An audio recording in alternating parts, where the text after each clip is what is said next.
There's been a bit of interest on the air assist setup that I've got for my K40 laser engraver cutter on my friends on Facebook and groups. I would like to show you exactly what I've done and what in my opinion is the best setup in order for the air assist to actually assist the cut. As you know, the most important bit is where the air comes out, the nozzle itself, to assist the cut and not just blow flames out. So here I've got my cloud ray laser head. I presume that's what it's called. It's got a lens, it's got a 20mm lenses, and this is what I've done. So as you can see, as some of you probably know, this is a 3D printer nozzle. I think it's a 4.4, I believe, where I drilled a 2mm hole. If I grab a 2mm drill bit, which I normally use to clean it, it fits right through, as you can see. So I drilled from a 0.4 of a millimeter to 2mm. I sanded the head itself because the head is a lot thinner at the end, so I sanded it back down to a point where I could actually fit snugly the nozzle itself, as the nozzle is threaded, as I can show you. So this is actually 0.2mm, these ones. So this is the nozzle itself. As you can see, it's really small, but you can drill it. What I did is drill it from this side. Let me put it this way. There you go. So it fits in there because it's so snug that if you drill it straight through, right? And then snugly it goes in there, and I used a dab of super glue just to hold it in place.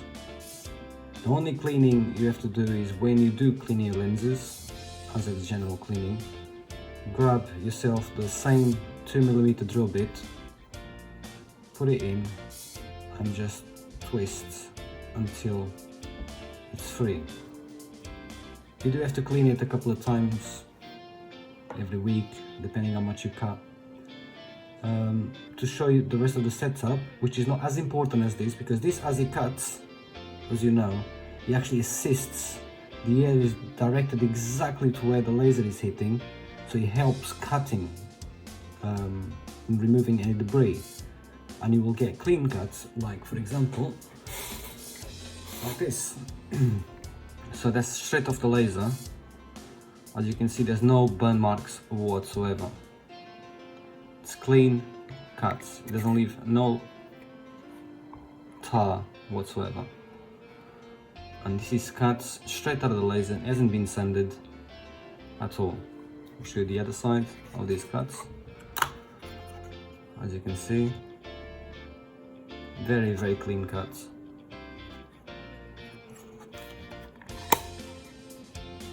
Let me show you the rest of the setup. For the rest of the setup, I've got a June air compressor. This is the Model 4, as you can probably see there. Model 4, 25 litre tank capacity. I had a 4 litre previously, but 4 litres wasn't enough for the amount of cuts that I do, so it kept running constantly, and it would get to a point where it was too hot and creating a lot of moisture and a lot of oil in the air. So I decided to get the 25 litre tank one. This is silent, so it doesn't make no noise whatsoever. I can try and turn it on for you guys to see. Let's put the laser back on.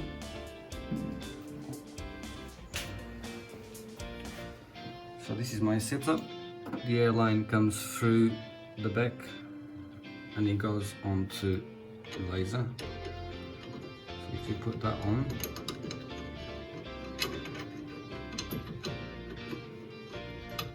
this one-handed is a bit tricky. I know my ideal position is there. Just lock it with the locking nut and reconnect the pipe.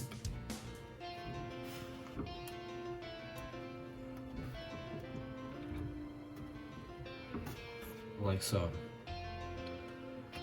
We turn this machine on, it might be a bit noisy. Go to the pump. So that's my nozzle installed. Let me turn the air on the touchscreen. This is the amount of air coming out. You can hear the whistle. Just gonna wait. Actually, to show you what I've done with the air, at what turns the air on and off. I'm using a 12-volt solenoid air valve, which is controlled through that touchscreen board, which opens and closes the solenoid. So the air is always open, always set at the same pressure. So never touch that. Pressure is really low, which the needle doesn't even move because it's really, really low. And eventually it will kick in. You can see. There. The board controlling the solenoid, it's this one, it's an Arduino based. I will be selling some of these. So the compressor just turned on. Let me turn the air off. So it is running. Let me turn the machine off. So it's very, very silent. That means I can cut at night, 1, 2 o'clock in the morning if I need to, and it doesn't annoy the neighbors or people sleeping. So as you can see, just went off. As you can see, it's a nice setup and it makes really, really clean cuts, and that's the beauty of it. If you want more information, contact me either on Facebook or YouTube, and I'll be posting more videos about my setup in terms of water cooling, mirror alignment, and the board I was talking about, including the touchscreen. So stay tuned, like and subscribe. Thank you.